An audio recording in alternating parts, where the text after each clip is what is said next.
Hello everyone, तो चलो अब स्टार्ट करते हैं मोशन एंड प्लेन का। तो टारगेट रखते हैं इस वीडियो का 39 है ना। तो मोशन एंड प्लेन रिवाइज करना है, एनएलएम रिवाइज करना है और इसके साथ वर्क पार एनर्जी भी रिवाइज करनी है। ठीक है। हो सेंटर ऑफ मास, कोलिजन मुझे सच में पढ़ना है, need to study that. Collision भी कर लेंगे, ग्रेविटेशन भी कर लेंगे और सॉलिड भी कर लेंगे। ठीक है। तो 158 पेज का टारगेट रखते हैं। हम अभी कितने नंबर पेज पे हैं?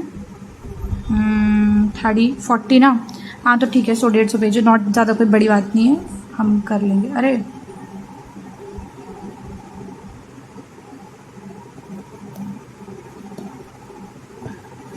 चलो, ये जादू है जादू। चलो रिवाइज करना शुरू कर दो। अरे यार चलो, अब देखो मैं बताती हूँ पहले। अगर a plus b is equal to a minus b है तो कुछ भी बिना सोचे 90 डिग्री कर दो। a प्लस बी रिजल्टेंट होता है, a माइनस बी डिफरेंस होता है। तो देखो, अगर a b के बराबर है और रिजल्टेंट भी इनके बराबर है तो 120 डिग्री। ठीक है, ये r है यहाँ पे देखना। और अगर a b के बराबर है और ये डिफरेंस के बराबर है तो 60 डिग्री। ठीक है, और अगर a और b बराबर है तो 90 डिग्री, दोनों मतलब एंगल बीच का 90 डिग्री। ठीक है, उसके बाद a स्क्वायर बी स्क्वायर, ये इसका होता है 2a cos थीटा बाई 2 और ये a square b square minus 4 2a sine theta by 2। तो ये याद रखना है, साइन कब आता है, कॉस कब आता है। जब 2a साइन थीटा बाई 2 ये रिजल्टेंट होता है दोनों का, मतलब एडिशन कर दो ना, जब आप दोनों को ऐड कर दो दो वेक्टर को, जैसे ये velocity vector 1 plus velocity vector 2 average निकालना हो, कांस्टेंट होना, तो 2a साइन थीटा बाई, तो जब दोनों के वैल्यू सेम हो, दोनों वेक्टर में हो, हमको किसी एंगल पे हो, ऐड करके निकालना हो तो हम 2a करके निकालते हैं तब। और अगर डिफरेंस निकालना हो तो इधर माइनस डाल देने का। ठीक है, अब जैसे ये 2016 के पेपर में, अब जब टफ पेपर बनता है ना नीट का, जैसे इस साल बन सकता है, तो वेक्टर से सवाल आ जाता है। अब जैसे ये देखो, अगर मैग्नीट्यूड दो वेक्टर का बराबर है डिफरेंस के तो 90 डिग्री होगा, सिंपल। हाँ, एक और इसमें मैं ये जो सर कह रहे हैं सुन लेती हूँ। हो जाता है सेम एंगल, मतलब सेम मैग्नीट्यूड 0 डिग्री पे हो जाता है 2a और ये होता है 60 डिग्री पर ये हो जाता है आपका √3a और 60 डिग्री पर ये हो जाता है a, 90 डिग्री पे होता है √2a, 90 डिग्री पे होता है √2a, 120 पे ये होता है a और 120 पे ये होता है √3a। एक्जेक्टली इसका ये उल्टा है, ये 180 डिग्री पे 0 और ये 180 डिग्री पे 2 है। दो ऐसे वेक्टर जिसका मैग्नीट्यूड सेम है और दोनों को 120 डिग्री पे जोड़ते रिजल्ट a है। दो ऐसे वेक्टर जिनका मैग्नीट्यूड सेम है उनको 60 डिग्री पे सबट्रैक्ट करते तो उसका मैग्नीट्यूड सेम ही रहता है। ठीक है, सबट्रैक्शन में 60 डिग्री पे मैग्नीट्यूड सेम रहता है और एडिशन में 120 डिग्री पे मैग्नीट्यूड सेम रहता है। ठीक है, ये रहा तुम्हारा a प्लस b वेक्टर और r वेक्टर, ये दो वेक्टर का सम का रिजल्टेंट है, ये दो वेक्टर के सबट्रैक्शन का रिजल्टेंट है। बट गिवन कंडीशन, मान लो a का मैग्नीट्यूड b के बराबर है, रिजल्टेंट बराबर है 120। दो वेक्टर के सम का मैग्नीट्यूड इक्वल टू दो वेक्टर बराबर होगा 90 डिग्री। सीधा आंसर। सवाल बेटा कैसे आया, कौन सी पे पूछा 2016 15 अभी 2023 में पूछा, क्या आएगा 90 डिग्री। मजा आ गया। ये देखो, ये क्या कह रहा है, a प्लस b को हमने जोड़ा, जोड़ने के बाद इसका मैग्नीट्यूड, ये देखो ये 2001 का सवाल है, तो let's solve it. a b दोनों एक दूसरे के बराबर है 90 डिग्री।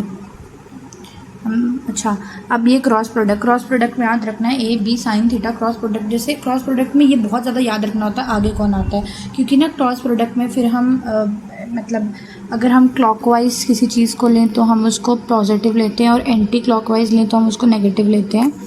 तो यहाँ पे याद रखना होता है कि मतलब वेक्टर जो है वो पहले कौन सा था। जैसे टॉर्क है, torque is R cross F, मतलब torque is R F sine theta. तो इसमें जब डायरेक्शन बतानी होती है ना, डायरेक्शन, तो वो डायरेक्शन हम किसको देख के बताते हैं, वो डायरेक्शन हम देख के बताते हैं कि पहले कौन था और बाद में कौन है। रिजल्टेंट मैक्सिमम होता है, प्लस मैक्सिमम होता है। और अरे अरे अरे अरे मैंने सवाल, ओहो ओहो, ये माइनस नहीं है, कुछ और बोले हैं वो लोग। अब करो सॉल्व इसको। उन्होंने बोला the angle between a plus b, मतलब रिजल्टेंट किसके बराबर है, a plus b, resultant is a plus b. यार ओके छोड़ो, a प्लस बी के तो कितने डिग्री होगा, अगर ये भी ऐसे दोनों ऐड 0 डिग्री। हाँ, एक और चीज़ कि रिजल्टेंट किसके बीच में लाई करता है, resultant lie between a plus b to a minus b. ठीक है, चलो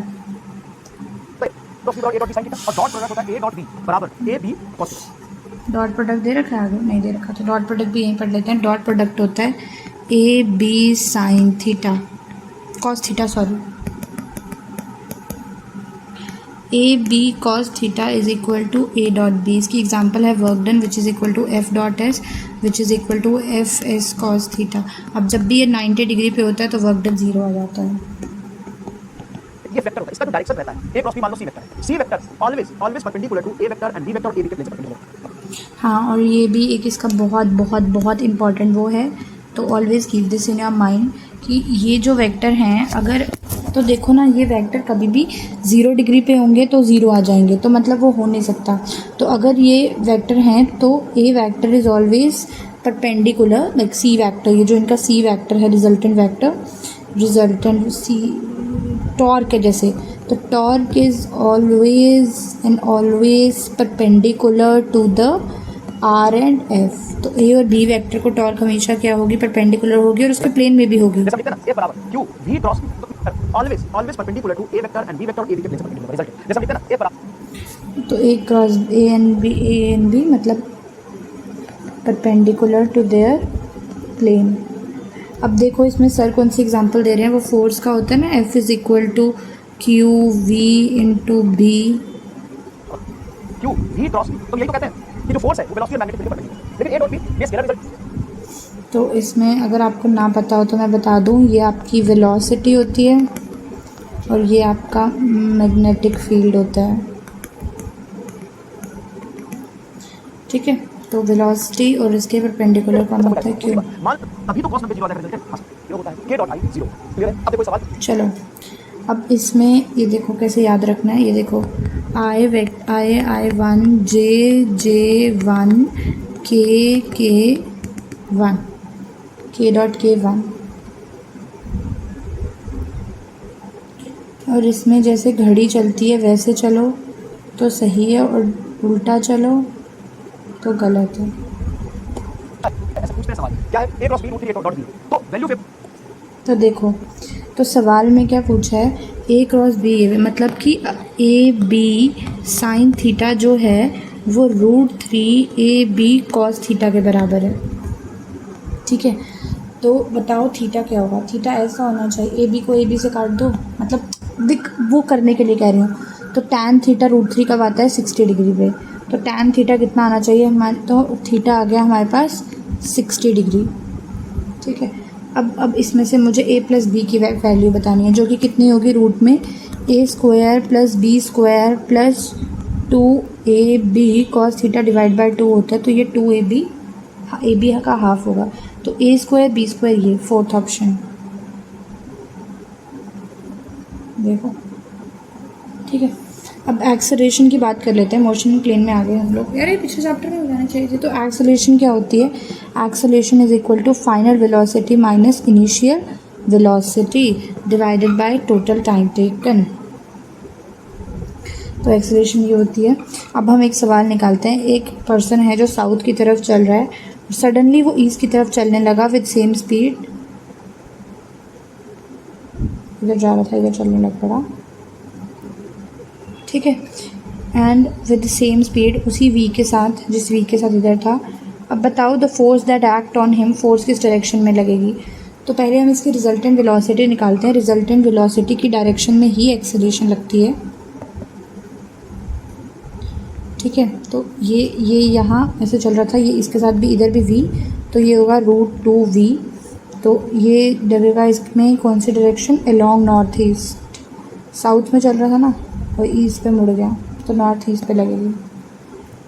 बहुत बार सवाल पूछा है 2023 में, डायरेक्टली 2021 में पूछा है, 2021 में भी पूछा है, अभी बताऊंगा कैसे। एक्सेलरेशन क्या होता है, final velocity minus initial velocity bye total time taken, final velocity minus initial velocity bye total time taken, football player is moving southward, ऐसे है तुम्हारा, and suddenly turns eastward, final velocity तुम्हारा किसमें है, इसमें, मतलब इसको हम इसमें आई क्या बोल सकते हैं और इसको माइनस जे क्या बोल सकते हैं, eastward with the same speed, the force that. अच्छा सर कैसे सॉल्व कर रहे हैं इसको, सर ऐसे सॉल्व करेंगे, अगर वो साउथ को आ रहा है तो वो -j है, और जब वो इधर चला गया तो वो i है, ठीक है।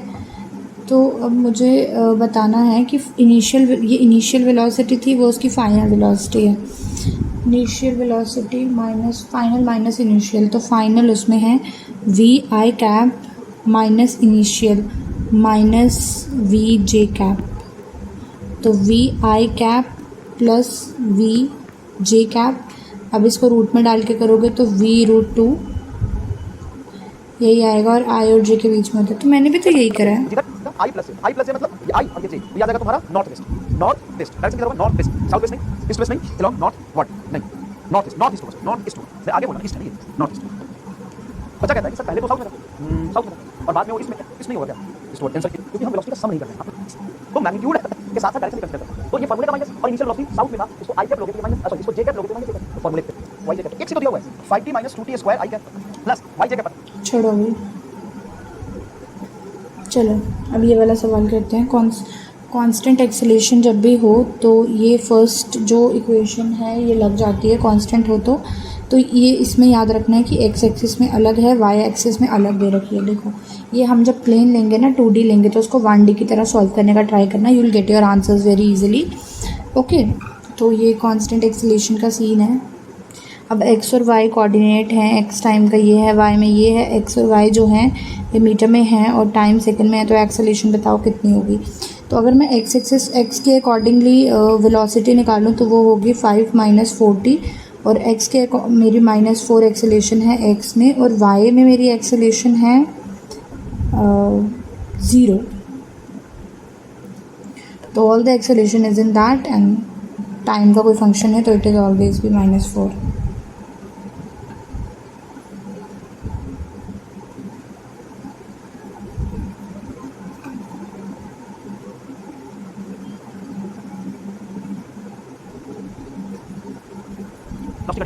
तो बता यहाँ पे क्या हो जाएगा माइनस। अच्छा तो ये दिया होगा कि वेलोसिटी ईस्ट में है 10 मीटर पर सेकंड आई है और एक्सेलरेशन है 2 मीटर पर सेकंड स्क्वायर जी। ओके, मैंने इसको वैसे सॉल्व नहीं किया, वैसे बेसिकली जैसे सर कर रहे हैं। तो सर ने क्या करा है, सर ने अलग ही तरीका अपनाया है भाई, एक बढ़िया सा।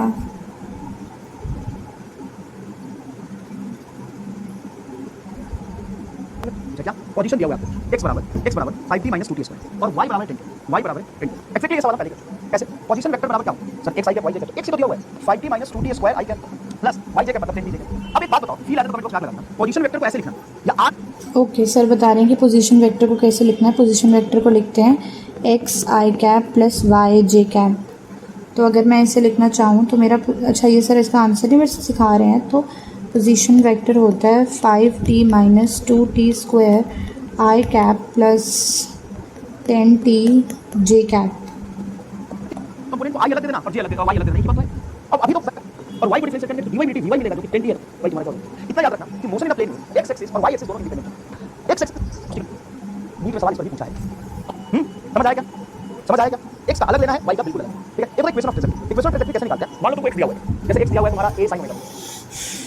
तो अब आगे आता है ट्रेजेक्ट्री का इक्वेशन। ट्रेजेक्ट्री का इक्वेशन में ये याद रखना है 1 + x/r एक्स स्क्वायर, कुछ ऐसा लिखा होगा तो समझ जाना है ट्रेजेक्ट्री का इक्वेशन है। बट x और y का क्या रिलेशन होता है कि x का स्क्वायर प्लस y का स्क्वायर r के बराबर x² इसमें एक छोटा रेडियस होता है, एक बड़ा रेडियस होता है। x y जो है ये दो, ठीक है। और y दिया है तुम्हारा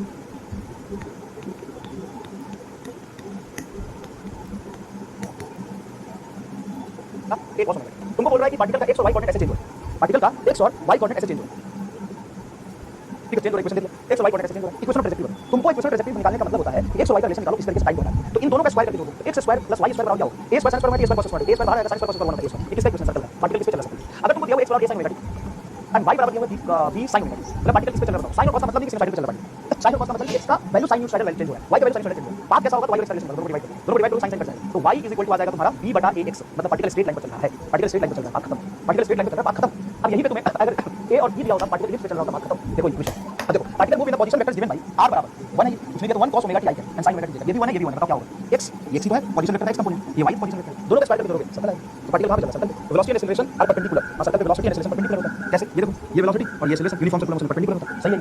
और वेलोसिटी एंड एक्सेलरेशन बहुत पैरेलल, गलत है। वेलोसिटी एक्सेलरेशन पैरेलल नहीं होता, velocity perpendicular to r and acceleration directed towards origin, velocity perpendicular to r and velocity directed towards origin, सही है। Velocity perpendicular to r and acceleration directed away from origin, गलत है। एक ही सही करेंगे ना, दो कैसे सही आ जाएगा। वेलोसिटी एक्सेलरेशन बहुत परपेंडिकुलर टू r, ना बाप रे बाप रे बाप रे बाप रे बाप रे, ये तेरा पोजीशन वेक्टर है, तो एक्सेलरेशन तो पोजीशन वेक्टर पैरेलल है, पढ़ा जाएगा जल्दी बताओ, पढ़ा जाएगा क्या होगा, पढ़ा जाएगा, समझ में आया। देखो प्रोजेक्टाइल मोशन का डिटेलिंग तो नहीं पढ़ सकते, इतना याद रखिए u वेलोसिटी से और देखो y a ये दिया हो और ये दिया हो b cos ओमेगा t, तो आपको कुछ नहीं करना, आपको X square plus Y square, अगर आपका मतलब कुछ X A B cos A X square plus B square A square के बराबर है, आर स्क्वायर के बराबर आ जाता है। तो ऐसे ऐसे करके इक्लिप्स और सर्कल का ये है, इसका तो ये होगा और क्यों होगा वो सर ने बता दिया। मैक्सिमम वेलोसिटी, अच्छा देखो मैक्सिमम वेलोसिटी का मुझे इतना तो आइडिया नहीं है, बट इसमें इस वाले में जितना मैं बताना चाहती हूँ वो है पहला stopping potential V square minus 2a V square divide by 2a is equal to stopping potential एक ये एक √2h/g is equal to time of flight. हाँ अब देखो अब तो ये देखो जब भी हम ऐसे करके निकालते हैं तो ये हमारा जब भी यहाँ जा रहा होता है तो जो x में वेलोसिटी होती है वो हमेशा सेम रहती है। यहाँ पे पहुँच के जो y में वेलोसिटी है वो ज़ीरो हो जाती है। y में वेलोसिटी यहाँ होती है, यहाँ y में वेलोसिटी यहाँ नेगेटिव में चली जाती है। x की हमेशा सेम रहती है, हर जगह एक्सेलेरेशन हमेशा सेम रहती है। फिर उसके बाद ये जो एंगल होता है ये थीटा एंगल होता है, ये रेंज होती है और ये मैक्सिमम हाइट होती है। यहाँ पर टाइम ऑफ फ्लाइट यहाँ तक का वो ऐसा होता है। तो इसको फटाफट बंद करते हैं और जब हम क्वेश्चन सॉल्व करना शुरू करते हैं तो अब हम x वैसे करके सॉल्व करते हैं तो दोनों को अलग अलग लेते हैं। तो हमें ये तो पता है कि y में वो जो एक्सेलेरेशन है वो हमेशा सेम रहती है। तो x में एक्सेलेरेशन क्या आएगी, ux plus axt is equal to vx। ux और vx हमेशा एक दूसरे के बराबर होते हैं, तो इसका मतलब acceleration in x is what, zero. ठीक है, उसके बाद ये हो गया। फिर ux is always u cos theta, always u cos theta, वो इज़ u sin थीटा। तो अगर वो ऐसे मूव कर रहे हैं, उसके पास मैक्सिमम हाइट है किसी भी पॉइंट पे, तो वो किसकी वजह से है, तो वो तो हाइट का फार्मूला मतलब बेसिकली होता है यू स्क्वायर अपॉन ux का स्क्वायर अपॉन 2a। तो a यहाँ पे g है तो ये हो जाएगा you square cos square you square sine square theta divide by you square, ये y की वजह से है, you square sine square theta divide by 2a। तो ये हो जाता है आपका हाइट का डिस्टेंस और आपका टाइम हो जाता है 2u by v is equal to u plus 80 ना, तो ये gt हो जाता है। और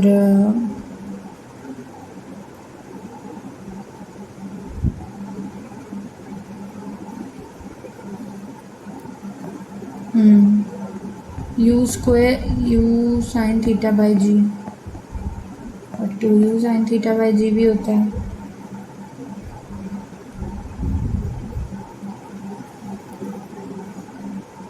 तो u sine theta by G ux divide by G,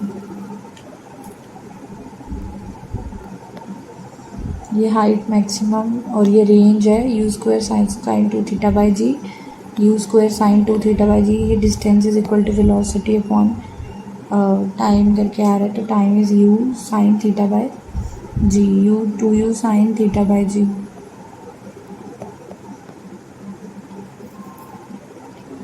What is this, 2u vy divide by g, vy divide by g, v is equal to gt। पता कैसे, v is equal to u plus 80 ना, तो u तो constant है, तो y में u जो है, जो y में u है वो इनिशियली मतलब रेस पे होता है, सिर्फ x की वो होती है, तो इनिशियल y का ज़ीरो हो जाएगा, तो y v का is equal to a y का इंटू t। तो उसका आंसर आता है ये।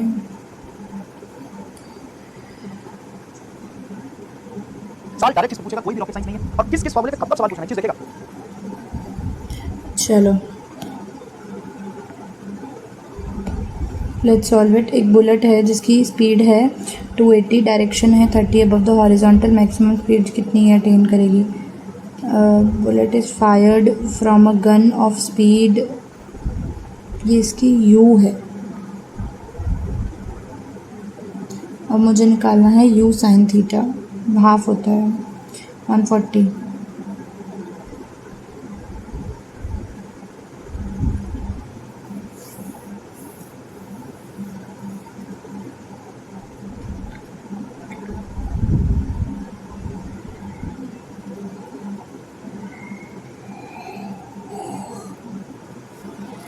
Height is equal to V square divide by 2a, तो ये 2g u square sine square theta by 2g, it is equal to u square sine theta का whole square लगा लो, वैसे करके लगा लो, तो ये हो जाएगा 1/4 into you square is 280 280 into 280 140 140 114 का जो होता है वो 286 समथिंग, नहीं 225 से कम नहीं होता, 196 होता है शायद, हाँ 19600। ये आएगी हमारी डिवाइड बाय 20, 10 से 10 2 से काटोगे तो आएगा 980।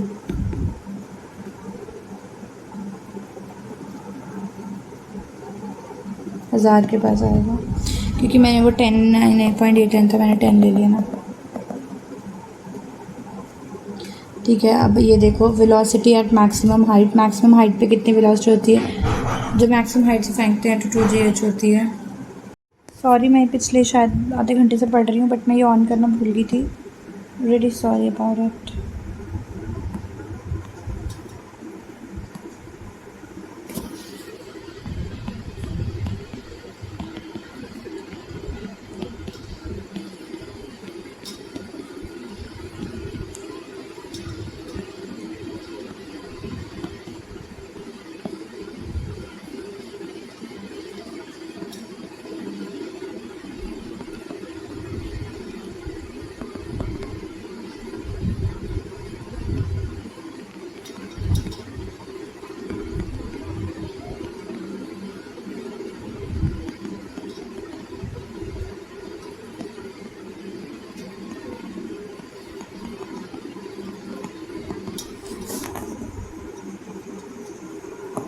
लेकिन अगर मास u into dm by dt, ये प्लस फोर्स लगेगा, नीचे मान लो mg लगा है, तो कितने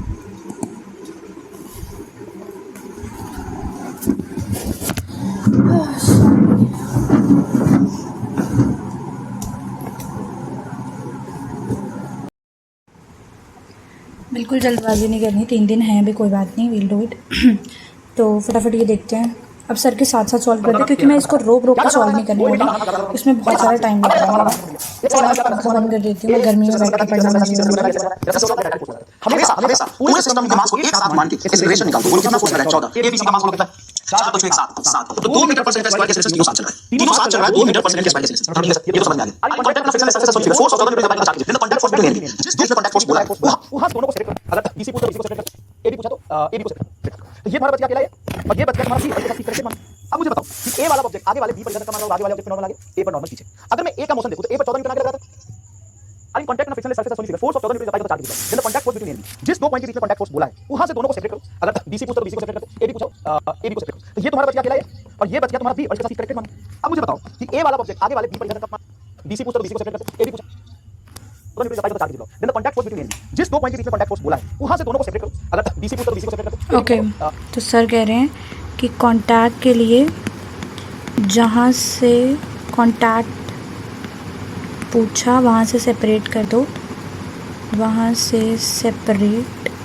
तो अगर मुझे किसके बीच मुझे ए और बी के, तो इधर सेपरेट कर दो, इस वाले को अलग कर दो, इसका 3 मास, इसका मास 4।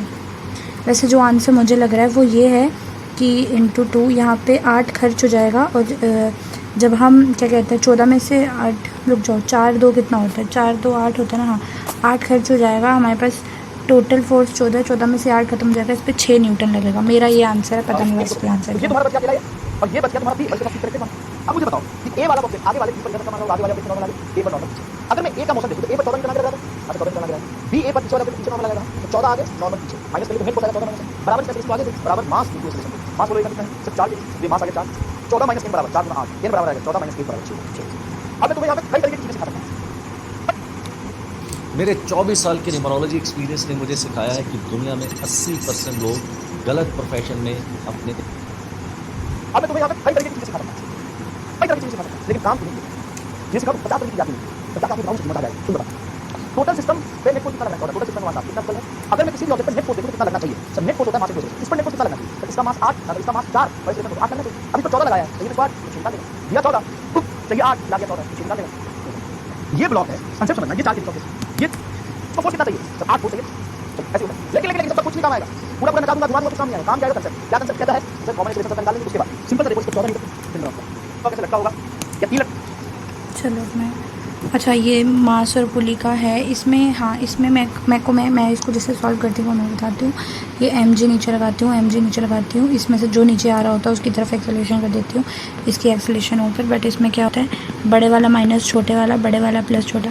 अच्छा, ये तो मैं समझ गई ये कहाँ से आया, ये वाला। तो m2 माइनस m1g, हाँ ये g कॉमन, m2g ये वाला, ये नीचे है क्योंकि ये ऊपर है तो m2, हाँ ठीक है, ये भी निकल जाएगा। मतलब ऐसा कोई हाफ वो नहीं है कि नहीं निकलेगा।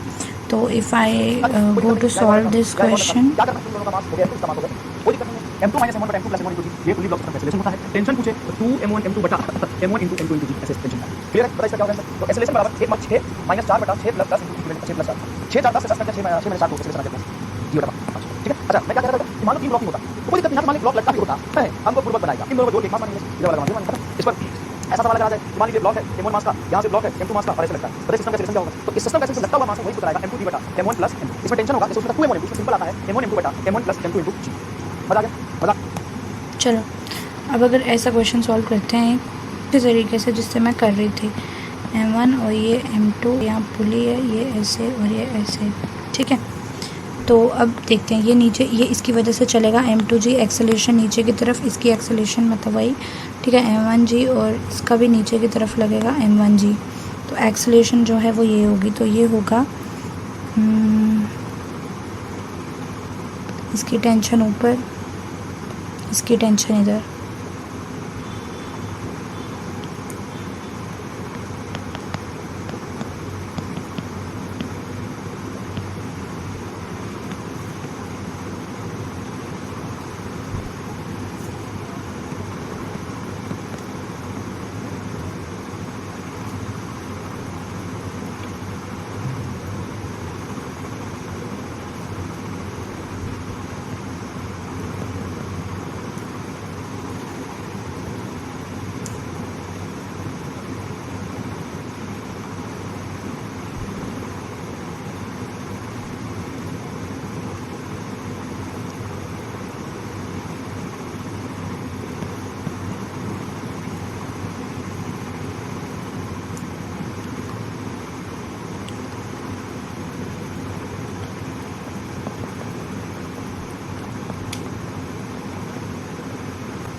यार रट लेना, मत याद कर, इतना मत ट्राई कर। Tension is equal to m1 m2 divide by m1 + m2 और यहाँ g, m1 m2 g, m1 m2 g divide by total m1 m2 g, m1 m2 g। Tension अगर निकालनी हो तो m1 m2 g।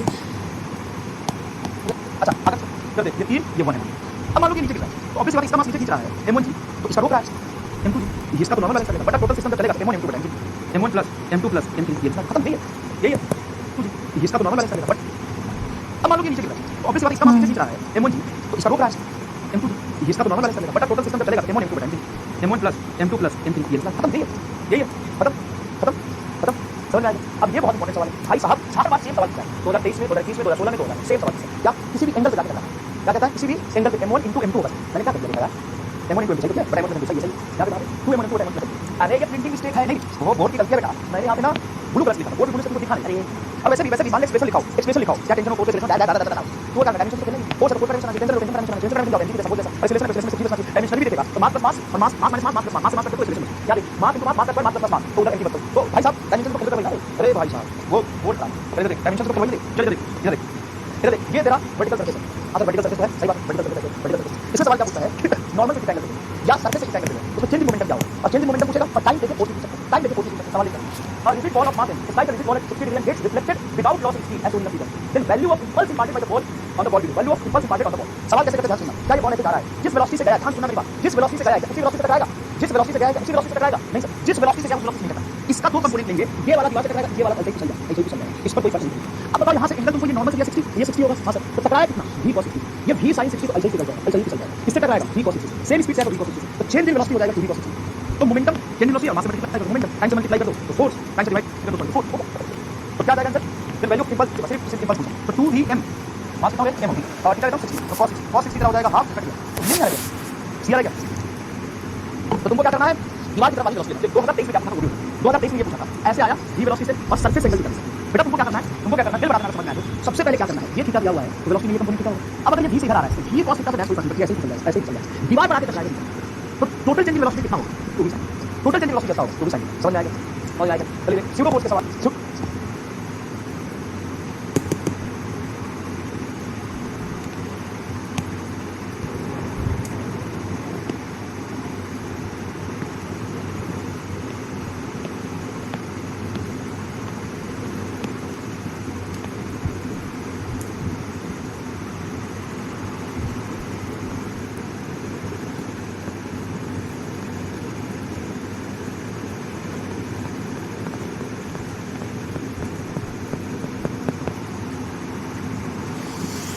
ये था दिया हुआ है तो वेलोसिटी में कम होगा। अब अगर ये v से इधर आ रहा है तो v cos थीटा से डैश कोई फर्क नहीं, ऐसे ही चल जाएगा, ऐसे ही चल जाएगा, समझ आएगा। चलिए स्यूडो फोर्स के सवाल, स्यूडो फोर्स के सवाल बहुत इंपॉर्टेंट है। A man weight 80 kg stand on the weighing scale in a lift which is moving upward with uniform acceleration, then what will be the reading on the scale?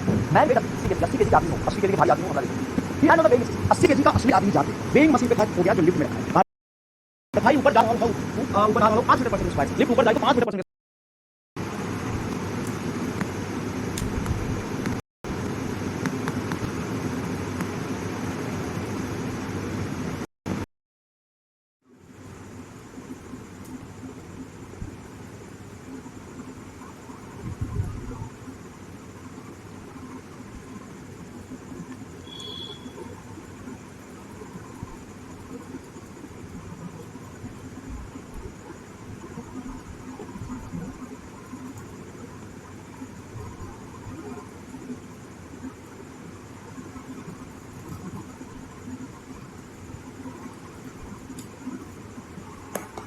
तो weighing machine की rating क्या होगा, weighing machine की rating का मतलब है weighing machine की टकराने वाली वेलोसिटी कंसीडर कर, पास टकराने वाली वेलोसिटी, अगर टकराने वाली वेलोसिटी v है v कंसीडर कर, अगर v sin थीटा कंसीडर कर, v cos थीटा कंसीडर कर, टकराने वाली वेलोसिटी पता कैसे चलेगी, टकराने वाली वेलोसिटी ये ऐसे डाउनवर्ड वेलोसिटी टकराऊंगा, सीधा ऐसे टकराऊंगा वेलोसिटी टकराऊंगा। तो अगर मान ले v वेलोसिटी दीवार की तरफ जा रहा है उसी से रिबाउंड हो गया, तो चेंज इन वेलोसिटी क्या है, पूरी ऐसे क्या, ऐसे रिबाउंड हो गया। अब मान ले ऐसे आ रहा है तो तेरा थोड़ी टकराता है, अब इसकी वेलोसिटी का कंपोनेंट दीवार की तरफ देख, उससे टकराएगा, दीवार की तरफ वेलोसिटी उससे टकराएगा, बात समझ में आई, ठीक है। अब ऐसे सवाल बहुत सारे पूछे जाते हैं कि मान लो लिफ्ट में मास रखा है, लिफ्ट नीचे जा रहा है एक्सेलरेशन से, तो उसमें नॉर्मल रिएक्शन कितना लगेगा, नॉर्मल रिएक्शन कितना लगेगा, कैसे निकालते हैं सर, नॉर्मल रिएक्शन जो लगता है सीधा होता है m * g इफेक्टिव। अगर नीचे जा रहा है तो g इफेक्टिव होगा g माइनस a, अगर ऊपर जा रहा है तो नॉर्मल रिएक्शन यहां पे आएगा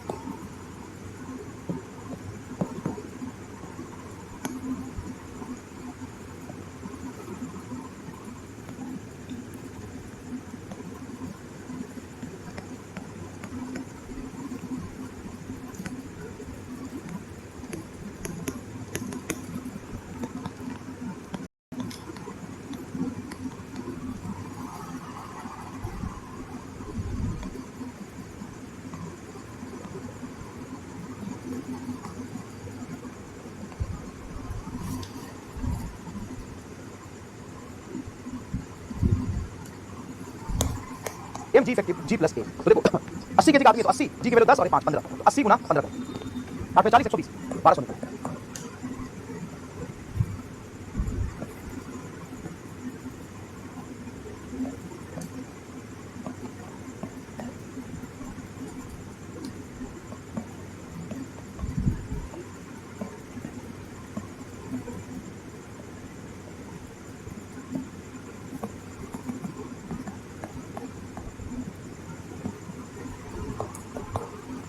बोला समझ आ रहा है क्या बात, m3 आएगा लास्ट स्लाइड में, भाई मेरे लिख लेना m3 आएगा, लिख ले, जान खाएगा क्या मेरा। ये m1 है, ये m2 m3 तो लिखा क्या है, m3 3 ही तो है, कहां 2 है, बताया तो था, अब समझाया भी था। ये नीचे खींच रहा है m1 से और ये m3 जी सपोज करेगा, इसका नॉर्मल बैलेंस रहेगा, 3 ही तो है, ये तुमको 2 दिख रहा है, भगचा गया रात को मैं क्या करूं, रात भगचा गया तो मैं क्या करूं, ध्यान देख, ये देखना a block of mass m is placed on a smooth inclined plane with inclination theta shown in the figure. The base is given as acceleration a towards the right, the lift